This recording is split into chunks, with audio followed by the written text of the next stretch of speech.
Bueno, en esta clase vamos a hablar cómo realizar informes de laboratorios y la redacción de artículos y pósters. Vamos a hablar cómo exponer resultados en una forma apropiada para el trabajo científico. Una de las partes más importantes de cualquier trabajo científico es escribir un reporte, un informe, un artículo o confeccionar un póster para discutir los resultados e interpretar a la luz de alguna teoría o modelo pertinente. Entonces es una parte muy importante del método científico y es muy importante que siempre que se haga algún trabajo sea publicado de alguna forma para que esté disponible para que otra persona lo pueda utilizar o lo pueda reproducir o lo pueda usar para corroborar los resultados de sus propios experimentos. Esa es la idea para lo cual se publican, digamos, los experimentos. Es también una forma de validar o refutar los resultados de un experimento. Cuando ustedes se encuentren haciendo investigación, van a estar interesados en ver otros trabajos de otras personas que han trabajado en la misma área en la que ustedes están. Entonces, ahí se va a hacer necesario leer lo que se ha escrito. Una de las sugerencias para la redacción de un informe científico es la redacción. Es muy importante que sea de la manera más clara y más concisa posible. O sea, que las oraciones sean cortas y que cada oración transmita una idea bien definida. Los resultados y la información deben ser presentados sintéticamente, sin reiteraciones o datos irrelevantes. Pero también hay que tomar en cuenta que uno debe, por ejemplo, a la hora de hacer un experimento, debe tratar de dar los detalles más importantes para que el investigador que quiera reproducir el experimento que nosotros hicimos o diseñamos pueda hacerlo de la mejor forma. Entonces hay que dar toda la descripción y todas las condiciones bajo la cual fue realizado el experimento. Se deben evitar oraciones complicadas o que puedan dar lugar a interpretaciones ambiguas o oraciones largas.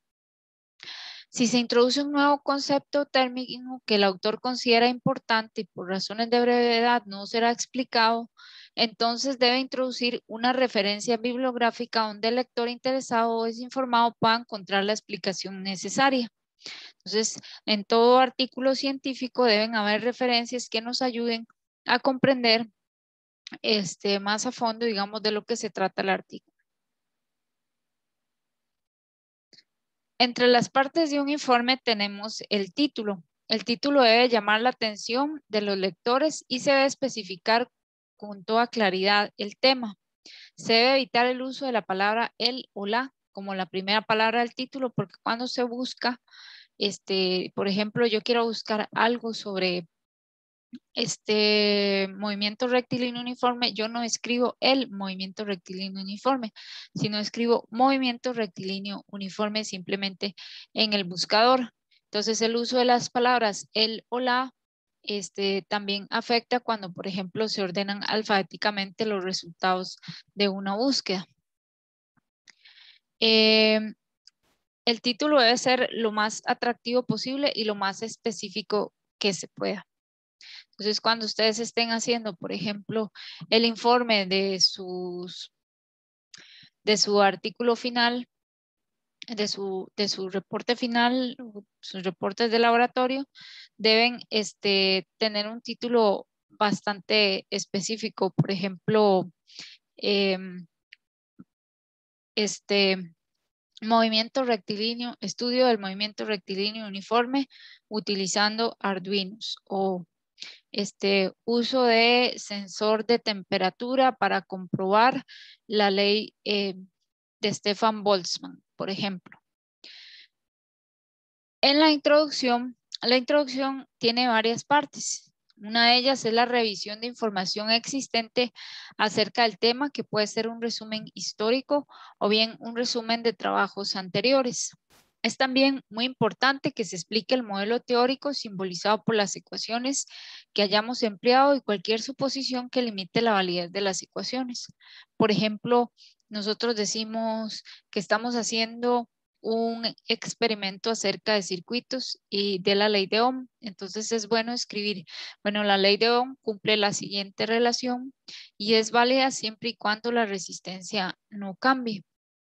En el momento en que los materiales comiencen a ser no lineales, entonces ya esa ecuación no va a tener validez.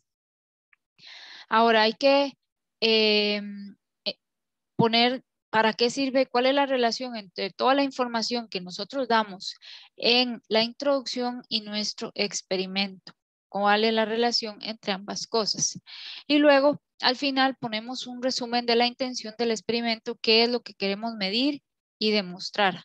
Por ejemplo, si estamos haciendo la ley de Ohm, entonces podemos decir, en este laboratorio queremos demostrar la ley de Ohm para una resistencia normal y queremos medir la resistencia en serie y en paralelo también de varios circuitos, etcétera, etcétera.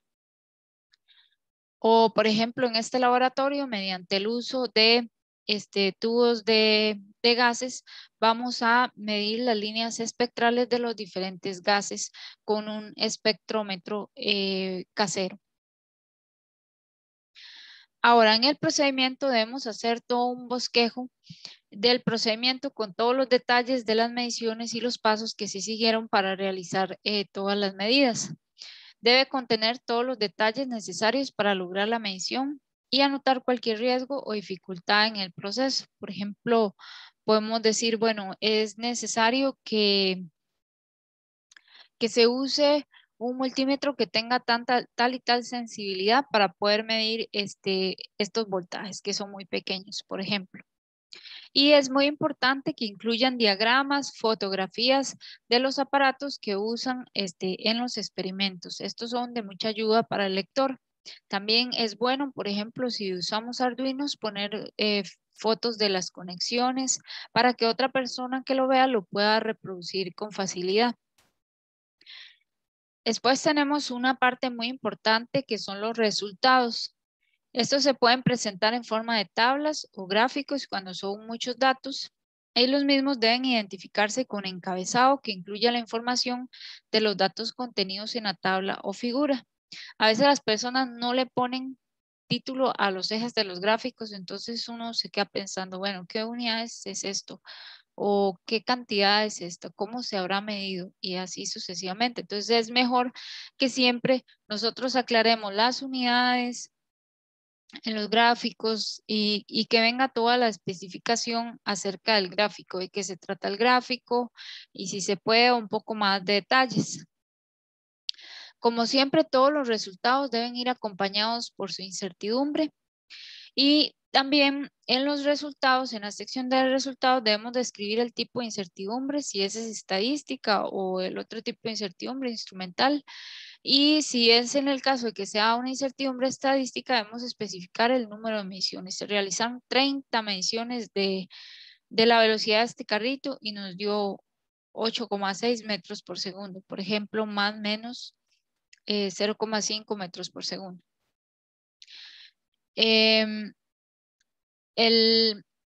También debemos anotar los cálculos de los resultados finales con la ecuación que se utilizó, ¿verdad? Y no es necesario incluir los despejes matemáticos y todos los pasos algebraicos, sino, como decir, ponemos la ecuación y ponemos el resultado. Ahora, una de las partes más importantes es el análisis. En esta parte debemos comentar ampliamente los resultados del experimento. Una forma de hacerlo es comparar entre el modelo y el sistema. Por ejemplo, nosotros vamos a comparar si los datos del volumen, del voltaje con respecto a la corriente en un experimento, la ley de Ohm, corresponden a una línea recta como se espera para los elementos lineales, como las resistencias.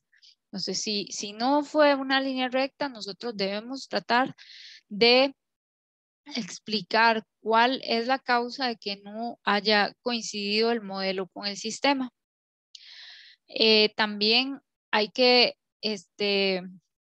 escribir las consecuencias de las discrepancias entre el modelo y el sistema. Por ejemplo, podemos decir que, bueno, podría ser algo así, un resultado que tal forma de medir la resistencia no es adecuada, o otra podría ser, se necesita un nuevo modelo para explicar este fenómeno. Este fenómeno no explica completamente este modelo no explica completamente el fenómeno que estamos estudiando, etcétera. Y tratar de encontrar una explicación a todas esas diferencias. Aquí podemos comentar, digamos, si los porcentajes de error son adecuados o no. Digamos, un porcentaje de menos del 20% es adecuado, pero un porcentaje más del 20% quiere decir que el experimento tiene algún tipo de problemas. Tenemos también las conclusiones, que es donde se resumen los resultados obtenidos en el experimento. Se enuncian también los principales logros de la práctica y las conclusiones más importantes, y al final se anota cómo se puede mejorar el trabajo o nuevas ideas para experimentar. Por ejemplo, que usted quedó diciendo, bueno, con este sensor que yo usé y que yo diseñé, podemos hacer también otros y otros experimentos. Entonces usted lo menciona ahí en las conclusiones. Muy importantes son las referencias. Nosotros usamos el formato APA para las referencias, y los anexos por si quieren agregar cualquier información extra que sea útil o que sea más en detalle para explicar mejor los experimentos.